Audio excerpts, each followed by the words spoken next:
नमस्कार, मैं हूं आपके साथ हिमानी नैथानी। बात यूपी की रफ्तार की अगर करें तो यूपी का सियासी रण दूसरे चरण की ओर बढ़ चला है। प्रचार थम चुका है और उत्तर प्रदेश की 55 विधानसभा क्षेत्रों की जनता तैयार है। इधर सियासी योद्धाओं ने तीसरे चरण की विधानसभा सीटों की ओर अपने रथ मोड़ लिए हैं।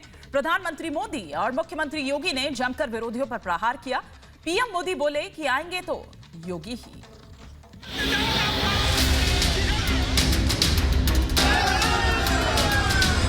देश के अंदर सबसे अच्छी रफ्तार के साथ दौड़ता हुआ उत्तर प्रदेश। उत्तर प्रदेश की चुनावी रफ्तार में सीएम योगी बुलडोजर पर सवार होकर चल रहे हैं। कोई दिन नहीं होता, कोई रैली नहीं होती जब सीएम योगी का बुलडोजर ना चलता हो। और आज तो सीएम योगी का बुलडोजर वार एक नए स्तर पर पहुंच गया है। विरोधियों पर बरसते हुए माफिया पर निशाना साधते हुए सीएम योगी बोले, बुलडोजर में चिप लगी हुई है जो खुद ही माफियाओं को खोज लेती है। लेकिन उत्तर प्रदेश में जब हमारा बुलडोजर चलेगा तो माफिया फिर कहीं इधर को रुख न करें, तो इसका थोड़ा ध्यान रखना। हमने अपने बुलडोजर पर आर्टिफिशियल इंटेलिजेंस फिट कर दिया है। वो ढूंढता है, वो हर माफिया को चिन्हित कर लेता है और फिर जब बुलडोजर चलता है ना, तो एक एक माफिया की दीवारों को तोड़ करके वहां से मां लक्ष्मी को उनके कैद से मुक्त करते हुए उत्तर प्रदेश का विकास कराता है और माफिया को सदैव के लिए समाप्त करता है। मुख्यमंत्री योगी के बयानों की धार और भी पैनी होती जा रही है। मुख्यमंत्री योगी ने मतदाताओं को लुभाते हुए महाराणा प्रताप का जिक्र कर डाला। उन्होंने सीधे ही कहा कि महाराणा के चेतक पर भगवा झंडा होता है, हरा नहीं।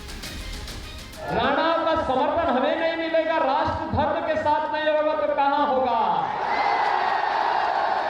क्योंकि स्वदेश और स्वाभिमान की बात अगर होती है तो महाराणा प्रताप का जिक्र जरूर होता है।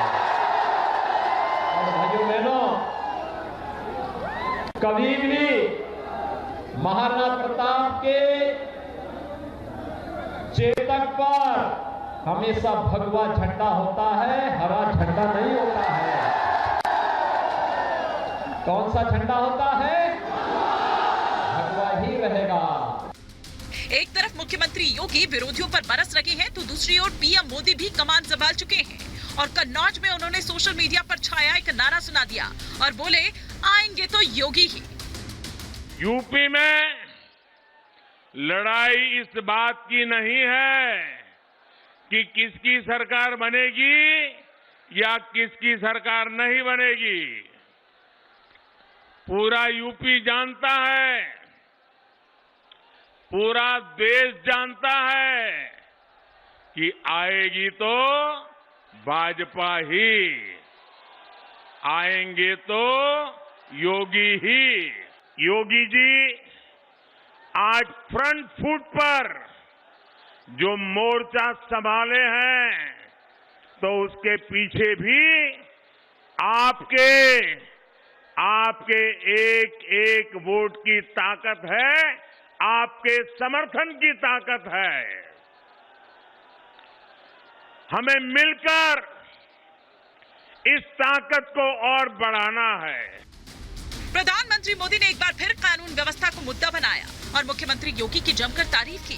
बोले, जैसे यूपी में दंगों को रोका है, अब उसे परमानेंट करना है।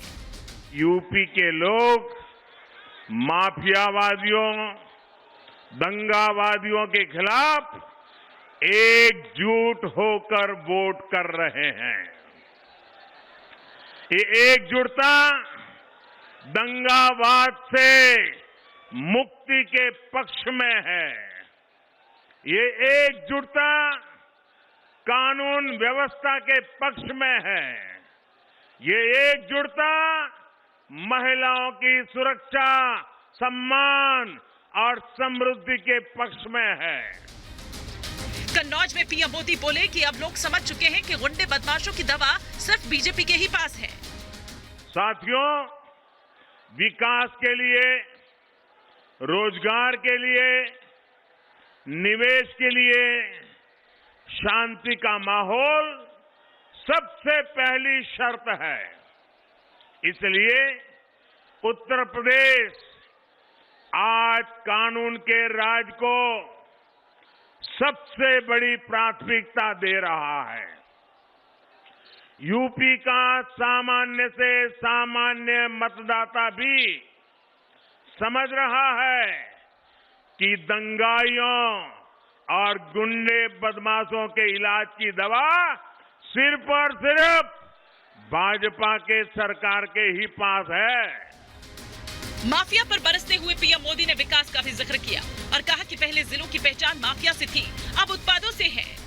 पहले की सरकारों के समय उत्तर प्रदेश के जिलों की पहचान, यहाँ पहले जिलों की पहचान कैसे होती थी?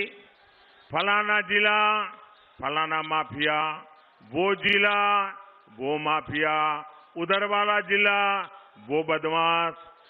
जिलों की पहचान ऐसे ही माफियाओं से होती थी।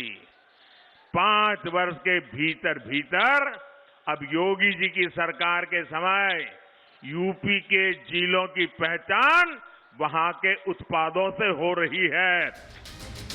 बता दें कि दूसरे चरण के लिए चुनाव प्रचार थम चुका है और उत्तर प्रदेश में तीसरे चरण के लिए सियासी दलों ने पूरी ताकत झोंक दी है। रैलियों की अनुमति मिलने के बाद खुद पीएम मोदी रण में उतर चुके हैं। वहीं सीएम योगी वापसी में कोई कोर कसर नहीं छोड़ रहे। रैलियों के बाद अब चुनाव और भी रोचक हो गया है। देखना है कि अब उत्तर प्रदेश को कौन रास आता है। Bureau report, Republic Bharat. और अब यूपी की रफ्तार की आगे खबरों के लिए मैं सीधे रुख करूंगी मेरे सहयोगी मृदुल शर्मा का। ओवर टू यू मृदुल। धन्यवाद हिमानी। देखिए, प्रधानमंत्री नरेंद्र मोदी आज कन्नौज पहुंचे और कन्नौज में प्रधानमंत्री ने किस तरीके से हमला किया ये सभी ने देखा। लेकिन एक और मुद्दा इस वक्त देश में चर्चा का विषय बना हुआ है और वो मुद्दा है हिजाब का। कर्नाटक का हिजाब का विवाद लखनऊ की सियासत को भी सुलगा रहा है और इस तरीके से सुलगा रहा है कि एक पार्टी की नेता कहती हैं कि टुकड़े टुकड़े कर दिए जाएंगे। लेकिन सवाल यही है कि मुख्यमंत्री योगी आदित्यनाथ कहते हैं कि ये देश संविधान से चलेगा, शरीयत से नहीं। एक खास रिपोर्ट आपको दिखाते हैं।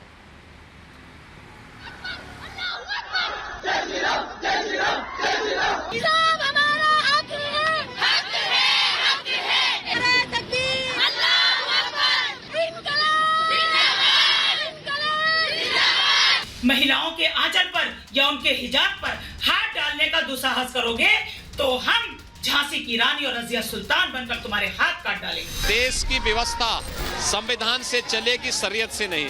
इसी में सबका कल्याण है।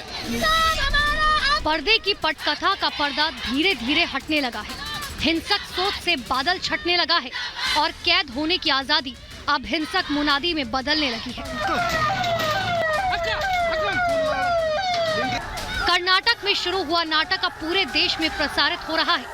हर राज्य और शहर में रंगमंच सज चुके हैं, जिनका नेतृत्व नेपथ्य से सियासी निर्देशकों के हाथ में नजर आ रहा है।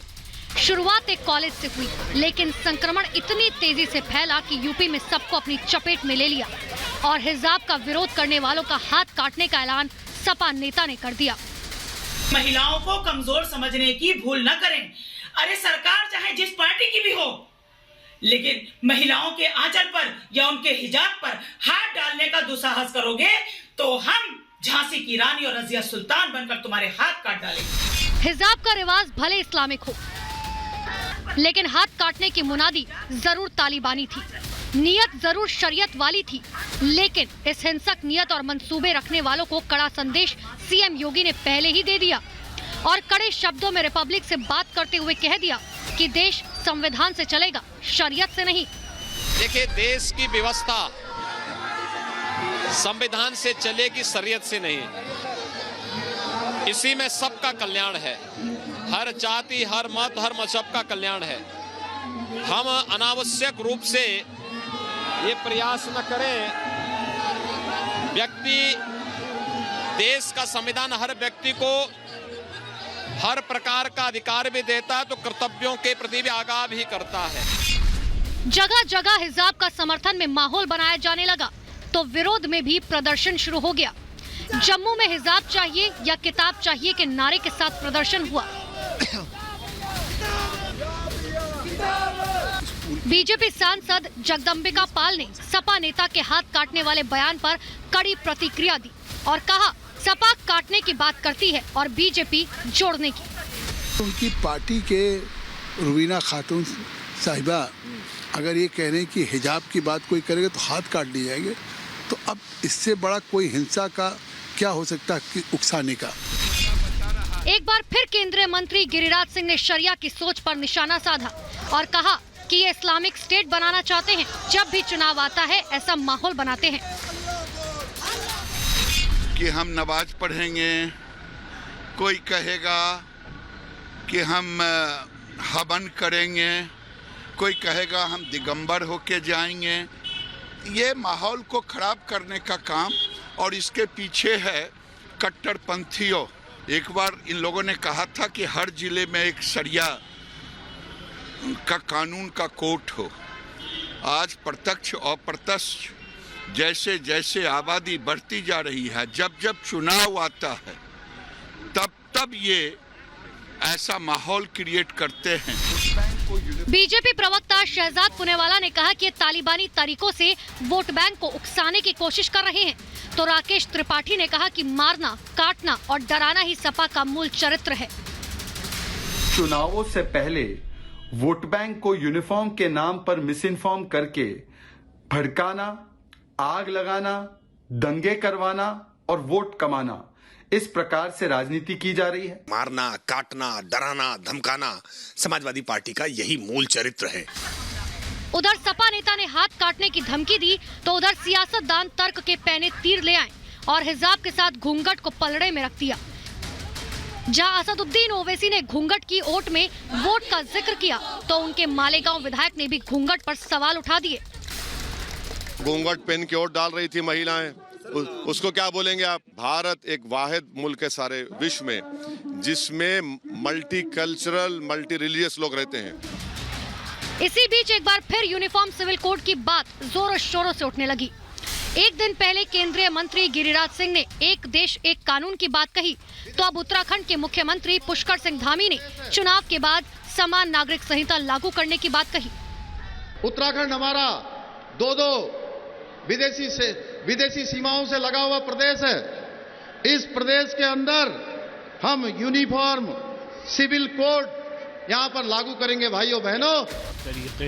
इसके बाद मुस्लिम धर्मगुरु विरोध में उतर आए और कहा कि चुनाव के समय ही ऐसे बयान क्यों दे रहे हैं। और at the time of election इस तरीके की बयानबाजी पिछले कई सालों से मुसलसल होती आ रही है। तो यूनिफॉर्म सिविल कोड दर हकीकत अपनी multi religious, multi cultural society में इम्प्लीमेंट ही नहीं किया जा सकता। फिलहाल सवाल शिक्षा का है, मसला तालीम का है, महिलाओं के लिए हक का है, धार्मिक आजादी का है। लेकिन असीमित आजादी पर अड़कर इसके पीछे चुनावी मंसूबे जरूर नजर आ रहे हैं। आखिर आजादी चाहिए या फिर वोट बैंक चाहिए?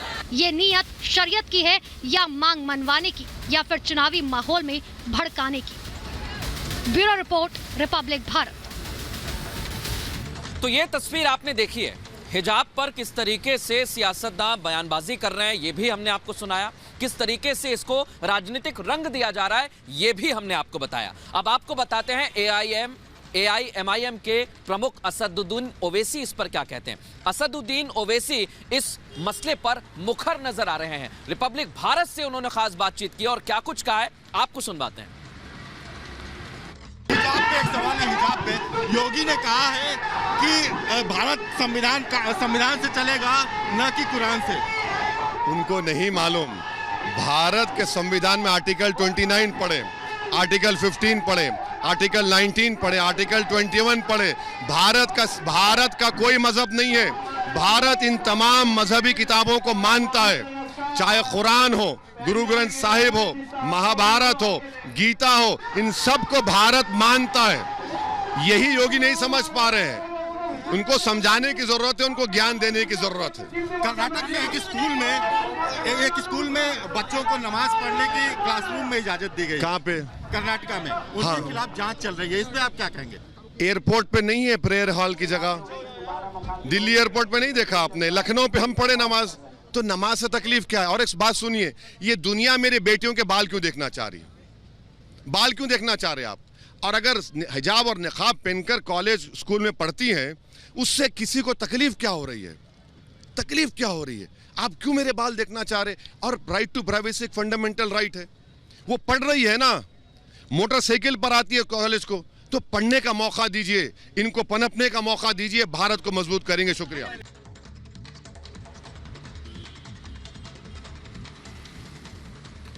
रिपब्लिक भारत की टीम आपको लगातार ग्राउंड जीरो से यूपी की रफ्तार यूं ही दिखाती रहेगी। फिलहाल इतना ही, आप बने रहिए रिपब्लिक भारत के साथ।